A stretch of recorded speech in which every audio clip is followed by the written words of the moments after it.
আসসালামু আলাইকুম রহমতুল্লাহ।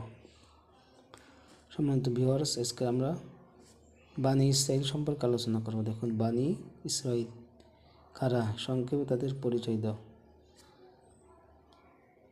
দেখুন, বানি ইসরাইল এর পরিচয়। বানি ইসরাইল শব্দটি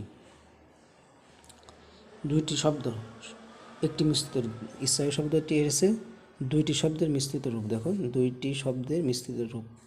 এটি হচ্ছে হিব্রু ভাষা। হিব্রু ভাষা থেকে ইসরাইল শব্দটি এসেছে। কোন ভাষা থেকে? হিব্রু ভাষা। এটা আপনার জানতে হবে। হিব্রু ভাষা থেকে ইসরাইল শব্দ এসেছে।